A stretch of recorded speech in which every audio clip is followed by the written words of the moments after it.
मैं पूछना चाहती हूँ, ये किसकी जिम्मेदारी थी? इस देश के नागरिकों की सुरक्षा की जिम्मेदारी किसकी है? क्या इस देश के प्रधानमंत्री की नहीं है? क्या इस देश के गृह मंत्री की नहीं है? क्या इस देश के रक्षा मंत्री की नहीं है? क्या एनएसए की नहीं है? अध्यक्ष महोदय, कल मैं सदन में बैठी हुई सबके भाषण सुन रही थी। आदरणीय रक्षा मंत्री महोदय ने बोला, सत्ता पक्ष के कई मंत्रियों ने बोला।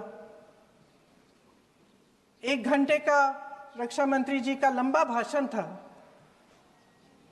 सुनते सुनते एक बात मुझे बहुत खटक रही थी। उसके बाद जब दूसरे भाषण भी सुने आपके सत्ता पक्ष के, तब भी ये बात बार बार मेरे मन में आ रही थी कि सारी बातें कर ली, ऑपरेशन सिंदूर की बात कर ली, आतंकवाद की बात कर ली, देश की रक्षा की बात कर ली, इतिहास का पाठ भी पढ़ा दिया, लेकिन एक बात छूट गई। उस दिन 22 अप्रैल 2025 को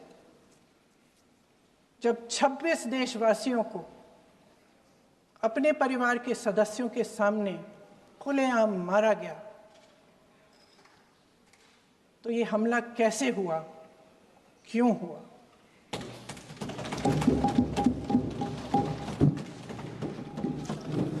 अध्यक्ष महोदय, ये लोग बैसारन वैली में, पहलगाम के पास कश्मीर में क्या कर रहे थे? आजकल पब्लिसिटी का दौर है, प्रचार का ज़माना है। कुछ समय से हमारी सरकार ये प्रचार कर रही थी कि कश्मीर में आतंकवाद खत्म हो गया है, कि कश्मीर में शांति है, अमन चैन है। प्रधानमंत्री जी ने खूब भाषण दिए, देशवासियों को कहा कि चलिए कश्मीर चलिए, सैर करिए। कई बार मैंने ये भी देखा मीडिया पर, टीवी पर, कि कश्मीर जाइए, ज़मीन खरीदिए, अब वहाँ अमन चैन है, शांति का वातावरण है। इसी बीच शुभम द्विवेदी, एक कानपुर के नौजवान, और उनके पूरे परिवार ने तय किया कि वो कश्मीर जाएंगे। शुभम द्विवेदी की 6 महीने पहले शादी हुई थी। उसकी पत्नी ने कहा कि उनके बीच एक ऐसा रिश्ता था, प्रेम और दोस्ती का ऐसा रिश्ता था कि वो एक दूसरे को बच्चों की तरह हंसाते थे। सोशल मीडिया पर एक वीडियो भी जारी है जिसमें पूरा परिवार एक साथ बैठा हुआ ताश खेल रहा है और ऐसे हंस रहे हैं, ऐसे हंस रहे हैं कि उस वीडियो को देख के किसी का भी दिल टूट जाए कि इस परिवार को इस तरह से उजड़ने क्यों दिया हमने। 22 अप्रैल 2025 को बैसारन वैली में मौसम का मिजाज अच्छा था। जैसे हर रोज़ लगातार 1000 से 1500 लोग वहाँ पहुँचते थे, उसी तरह से उस दिन भी तमाम पर्यटक वहाँ पहुँचे। वहाँ का रास्ता आसान नहीं है अध्यक्ष महोदय जी, जंगल से जाना पड़ता है, पहाड़ों के बीच जाना पड़ता है, घोड़े से जाना पड़ता है। ये परिवार वहाँ पहुँचे, मौसम सुहाना था,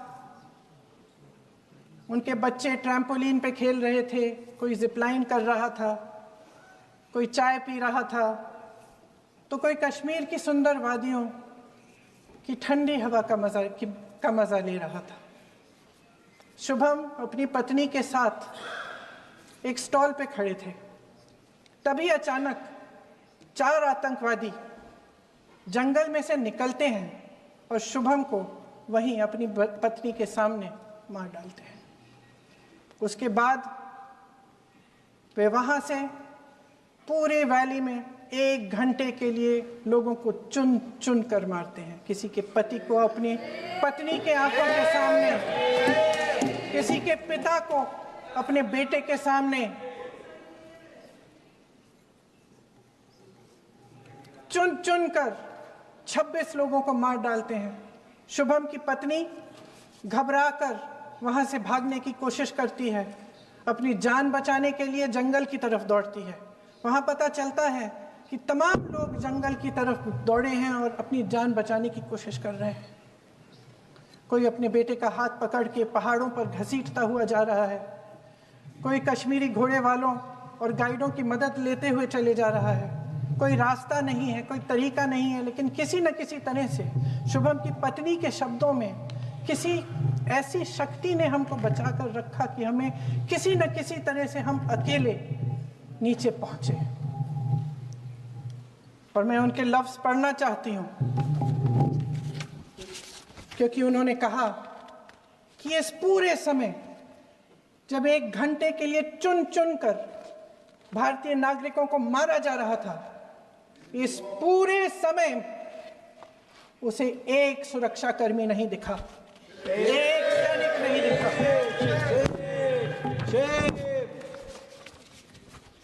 शुभम की पत्नी ने कहा, कोट, मैंने अपनी दुनिया को खत्म होते हुए देखा।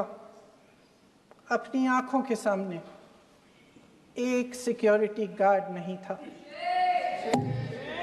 मैं ये कह सकती हूं कि देश ने, सरकार ने हमें वहां पे अनाथ छोड़ दिया था। सिक्योरिटी क्यों नहीं थी वहां? वहां पे एक सैनिक क्यों नहीं दिखा? क्या सरकार को मालूम नहीं था कि यहां रोज 1000 से 1500 पर्यटक जाते हैं? क्या सरकार को मालूम नहीं था कि यहाँ के को पहुंचने के लिए जंगल के रास्ते से जाना पड़ता है? अगर कुछ हो जाएगा तो लोग वहां से निकल नहीं पाएंगे।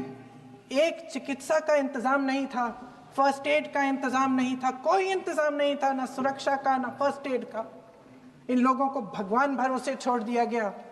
ये लोग वहां पे इस सरकार के भरोसे गए और इस सरकार ने उन्हें भगवान भरोसे छोड़ दिया।